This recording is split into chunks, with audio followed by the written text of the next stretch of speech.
একটা কথা বলি প্রথমে, পরে আমি আসছি যে হুম, আমাদের দেশে যেটা এখন ঘটছে হুম, সেটার ব্যাপারে। হুম, কিন্তু সামগ্রিকভাবে একটা অদ্ভুত ব্যাপার ঘটে এবং ঘটেছে আমার জীবনে, অন্তত হুম, ঘটেছে। আমি 2002 সালে নাটক করার জন্য আমেরিকা গিয়েছিলাম। হুম, সেখানে ইমিগ্রেশনে আমাকে প্রশ্ন করা হয়, এটা কি করে হয় যে আপনি বলছেন আপনি ভারতবর্ষ থেকে এসেছেন, এখানে হুম, তাই লেখা, অথচ আপনি বলছেন আপনি বাংলা নাটক করতে আসছেন, হুম, কি করে হয়? আমি বললাম মানে, না আমি সত্যি হতবাক হয়ে গেছিলাম। হুম, আমি কথাটা মানে বুঝলাম না আপনার। তখন ও বললো বাংলা, বাংলাতে কথা বলে বেঙ্গলি মানেই তো বাংলাদেশি হবেন, আপনি তো বাংলাদেশি। হুম, বললাম আপনার কি কোনো ধারণা নেই যে ভারতবর্ষে বাঙালি আছে? হুম, ওয়েস্ট বেঙ্গল বলে একটা জায়গা আছে, হুম, হ্যাঁ ওইটস বাংলাদেশ।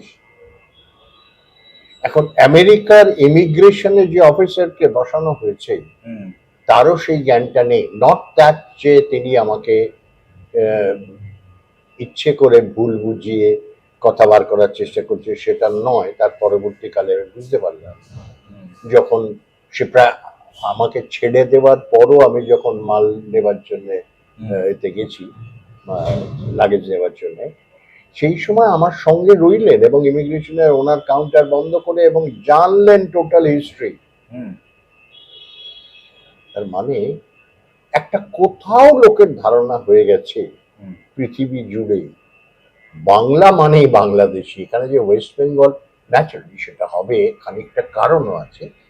তার কারণটা হচ্ছে ওটা তো একটা দেশ হুম, বাংলাদেশ, আর এটা তো একটা রাজ্য। হুম, পৃথিবীর নানা প্রান্তে দেশের খবর রাখে, রাজ্যের খবর, একটা দেশের মধ্যে কটা রাজ্য এবং সেখানে কি হুম, ভাষা চলছে, এইটা যারা সেই সাবজেক্টের ছাত্র তারাই খবরটা রাখবে, হুম, সাধারণ মানুষ রাখে না। সুতরাং এটা একটা ধারণা আছে যে বাংলাদেশে বাংলা বললেই বাংলাদেশ। হুম, এই অশিক্ষা কি তাহলে ভারতবর্ষে এসেছে বা শুরু হয়েছে?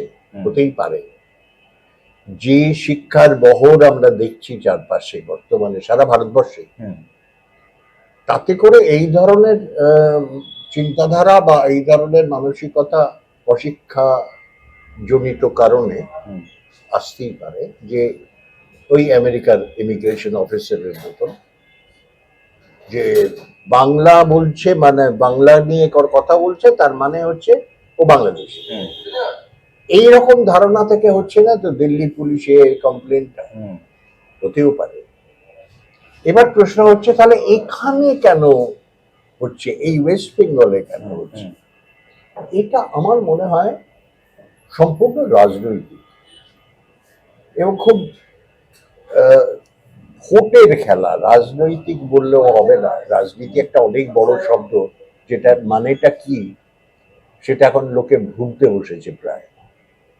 কোনো নীতি নেই প্রায়, এখন যে অবস্থা হয়েছে তার আবার রাজনীতি। হুম, সুতরাং